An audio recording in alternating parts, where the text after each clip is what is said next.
Carmen. Hi, Lynette. I'm so impressed with your whole project here, that you're getting a nonprofit status, right? Yes. For your, what are you calling it, safe storage? Safe storage, yeah. The nonprofit is called Basics PNW. Stands for Pacific Northwest, so Basics PNW. And this project, so Basics is, could have potentially many projects, and so this one is called Safe Storage PNW. So this is a storage project, locker project for the homeless, and it's the ultimate goal is to have outdoor lockers, and we would have. The pilot project's going to have 3 locations, 10 to 12 lockers per location, and the lockers will be accessible 24/7 for folks. And the other part of the project is to have kind of a program associated with it. So have some peer advocates who will be checking in with each locker user and working on housing barriers. For example, if somebody needs an ID, helping folks get an ID. If they need transportation to make appointments, help with transportation. So basically being another housing advocate for them, and just helping people break through some of those barriers that are keeping them from getting into housing. So it's kind of a 2-part. So it's not just storage option for somebody who's homeless, it's also being another advocate for them as well. Right. So it's also now associated here at C Street, near the hatchery. Yeah. With on Saturdays? Yes, so until we get the outdoor locker, so there's quite a process that we're working through with that. We're working on land use and lease agreements with the city and the county and the private business. And we're getting our 501c3 status, which we don't. We're a nonprofit, Washington certified nonprofit, but we don't have our 501c3 status yet, so we're working on that. And there'll be a larger locker space. Yeah, so these will be bigger than regular, like bigger than high school size lockers. So these will be approximately 2 feet by 2 feet by 6 feet. And then they'll have a lock that's accessible by the locker person, the person who's using the locker. They'll be able to access their locker 24/7 at any time. And it'll be their locker, and it'll be free. It'll be free. That's okay. That's well, the potential Rudd, who is on the county council, he's working on a project for ID. Yes, Access ID. Yep. Yeah. Yep, he's very supportive of our project as well. He's super supportive of both Access ID and Safe Storage project. So it's been nice to have his assistance and advocacy. So until we get the outdoor lockers up and running, we decided to open up this box truck that has lockers in it.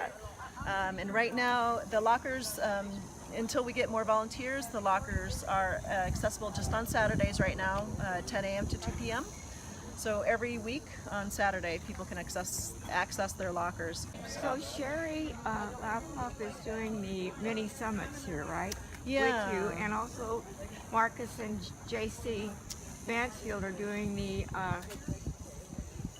Markis D, right? Yes, Markis D. And JC Mansfield are doing the shower truck here. Right. So yeah, we've been fortunate enough to partner with a bunch of the Homes Now volunteers and services. So like today, you can see we have the shower truck. The Homes Now shower truck is here, and also Sharie is a Homes Now volunteer, and she's brought a bunch of extra clothing and gear.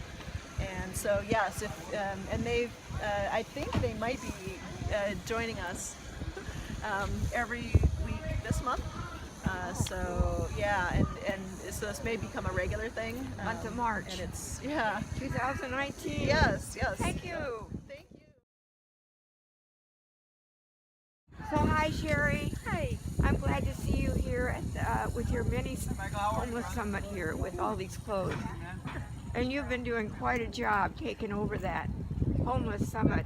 That is a huge job. So could you tell us about it?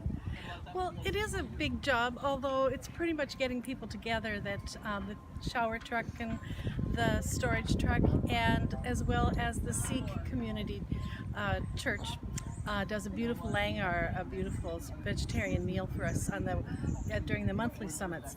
These we do weekly. We call it the C Street Summit because at the end of C Street down by the hatchery is what we say, and pretty much just kind of here for people to have some place to come and get clothes. We do free clothes and snacks. Today we had a really nice meal of chili verde someone brought in early today, and coffee, and people come. It's just kind of a nice time to hang around. People like to talk, and it's just a nice time to be casual and not be too busy and be able to pay attention to people. And it's very fun for us. It's very fun for volunteers. We all volunteer. We do well and have a very good time doing that, and we communicate a lot on Facebook, but we don't get a lot of opportunities to actually spend time with each other, and so that's also very valuable here. That's So valuable for yeah, me. it is for It's the us. only time I get to come. Yeah. And you've it done is. such a good job. I don't know where you get all these clothes and things, but you're amazing in how you're able to find them and bring them here. Well, I must say, the Value Village is very good. They give us several bins a week, and my husband certainly could not do this without him. He is kind of a reluctant volunteer, but it wouldn't happen at all if he wasn't doing the heavy work, and as well as the housework to get all this done. So it is a big job, but it's fun and it's so valuable. The other thing is that one of the churches in town that provided piles of clothes weekly is the people that volunteered to do that no longer do that. So that left a big hole in this community for clothes for people. Just Well, everyday you're clothes. filling it up. So- It's just amazing. And I want to thank you. Hi, Helen. Hi, Lynette. Hey, I just see you at all these things. You're just volunteering with Homes Now. So I just want to get a short interview. What do you think of this? How do you feel about your experience so far? Working with the homeless, These chairs are too small. it's rewarding. It's heartbreaking right now in the cold and stuff, and knowing that there's no place for them if they're unable to go to the mission for whatever reason. That right now is pretty much really, really hard to deal with, but For lots of the volunteers. yeah. But being here like today with the shower truck and the lockers and giving gear and stuff is, you know, at least I get to see some of the friends I've made that are on the streets and Right. and But we've know they're all getting made something.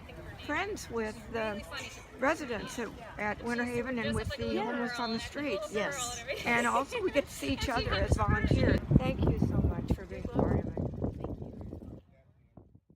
Tell me about you, Markis D, and JC Mansfield, and your adventures out there, actually in a van during this cold snap, just rescuing people that were freezing on the streets of Bellingham. When we were doing the car outreach, we didn't know that that's what we were doing. We just knew that we wanted to take people something to keep them warm. And so people were like, oh, I can do that. I can bring my car in and I can help with this. And then we had people come in, I don't have a car, but I'd like to help. So then we had car And it spurred a movement come, within yeah, our come together. volunteer base, which was already really Yeah. quite big and had just arrived at that size. And so that was really a beautiful. Everything's been stacking up like this for Homes Now and its associates.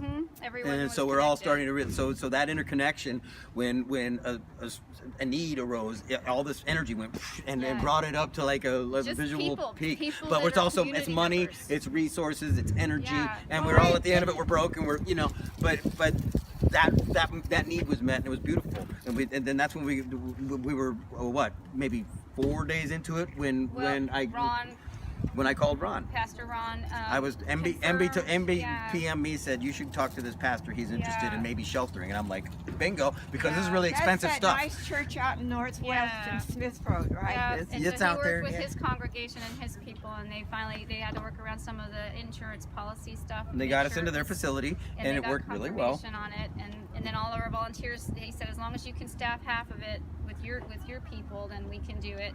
It worked really, really And well. so we looked it up, and when we saw that the mission was going to do an overnight shelter for women with the Fountain Community Church, and that they were providing that much space and that much of an expansion for their services, then we knew where to take people or where to tell people to go. So we were like, we need to let people know, because they don't know how to get this information. And so we were seeing them on a daily basis while we were handing out hot water bottles. We made flyers. We went to the office and we made a bunch of different flyers. We took them over to the WTA so people at the WTA would know, because everybody uses the bus station, and we let them know these are the shelters that are So open. a lot of it was just informing the people on the street Right. what was available, The public and kind announcement. of getting them to have the confidence in you guys to go with you, right?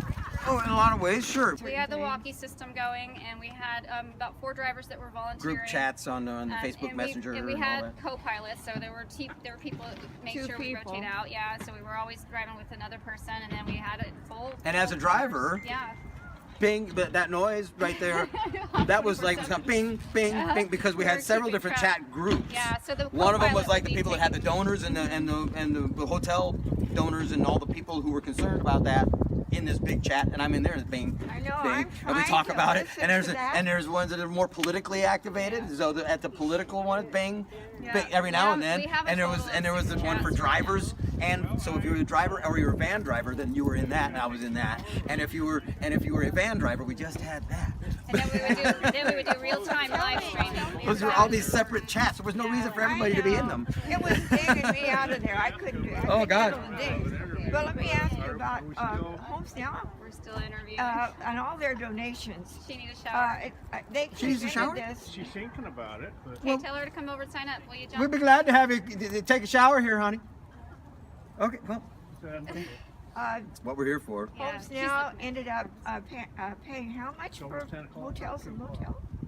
I'm sorry? Homes Now first started out Oh. where they knew that they were dealing with severe weather, that they couldn't stay on the site any longer. So people that were supporting Winter Haven that were donors were wanting to put them in hotels. So they ended up over on a Lakeway Hotel and getting all of the people. So Jim immediately, when Jim was with us that night when we came into town and we were in your car, the only car that was on the road, Jim was like, why isn't the city doing anything? I was You know, the what bus is for the this? Winter Yeah. Haven bug out. And so we were all freaking out because we're like, this is extreme weather and there's people out here unsheltered. So what do we do? They couldn't even tolerate the cold at where the campsite was to provide winter shelter. I would during like the to winter. note at this point that we were out there doing this outreach where we were actually giving first aid, finding people with like bare skin out there in these elements in a shorts with blizzard. nothing. And so we're like blanketing them, we're clothing them, we're jacketing Yeah. them, hand warming, and trying to get them to It was shelters. insane. All that was going on. But then at that same time, and we were getting some support from Winter Haven through this. They were going to front the money as necessary so people could pay through their cards,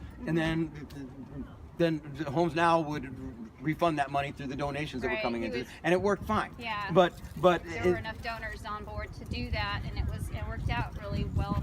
Fortunately. What was the But amount? but then at that point, so Jim had been woven into this, really just this first aid triage, Right. right? At that point, he was woven in, and then he's like, I need to bug out Winter Haven, and it's like, stop everything I'm doing. And the first thing I just want to say this. The first thing I thought was like, God damn it, Jim, I'm really busy trying to render aid to people who are really, really desperate, right? And you want me to? Okay, I'll stop and go take care of Winter Haven. Guess what?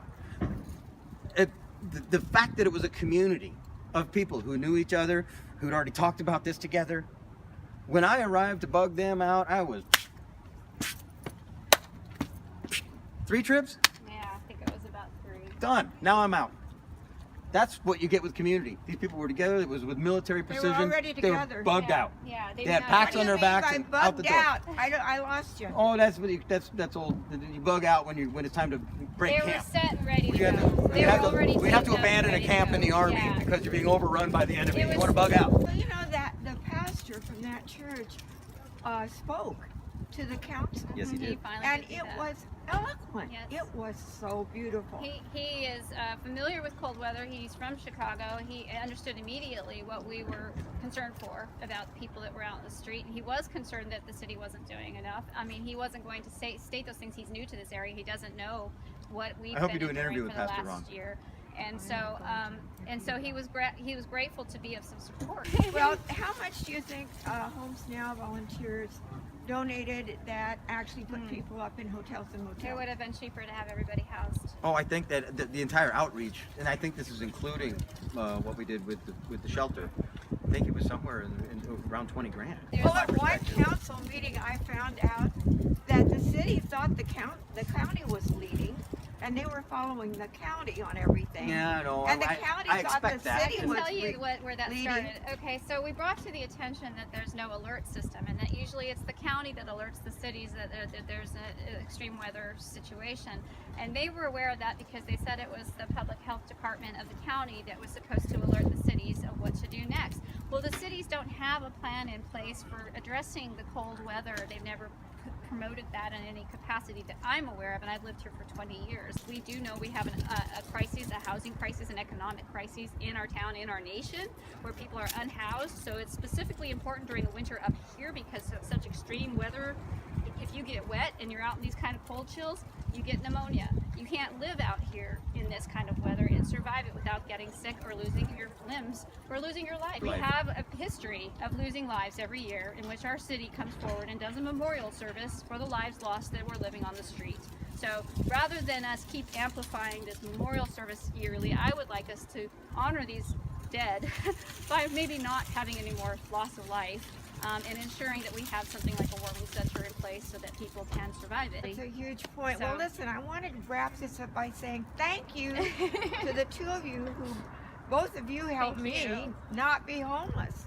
And that's one reason I've volunteered and just keep volunteering is because I can, because I'm alive, because you guys stepped in and helped me find a place to live. Well, and I don't know if anyone has said anything openly And about your situation. And you are a long-term resident, almost 40 years of Bellingham. 41. 41 years, and 20 years in your location where you never thought you'd have to move out of. No, it was 12 years. 12 years, okay, 12 years in that location. And then all of a sudden, they tell you your rent's going up. And then- $375. and you're at a flat income, so you have a flat rate income and you can't go or exceed beyond that without having to go take up work, and you're retired. And so here it is that someone who's a long-term resident is being priced out of her home as a senior citizen, and then everything else around her is twice as high in rent and not available.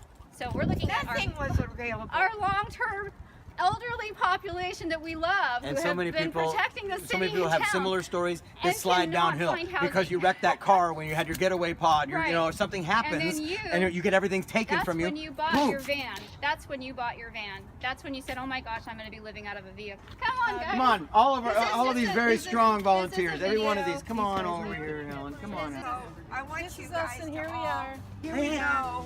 How grateful this community is, and how we're all going to stick together. Everybody, all the different communities.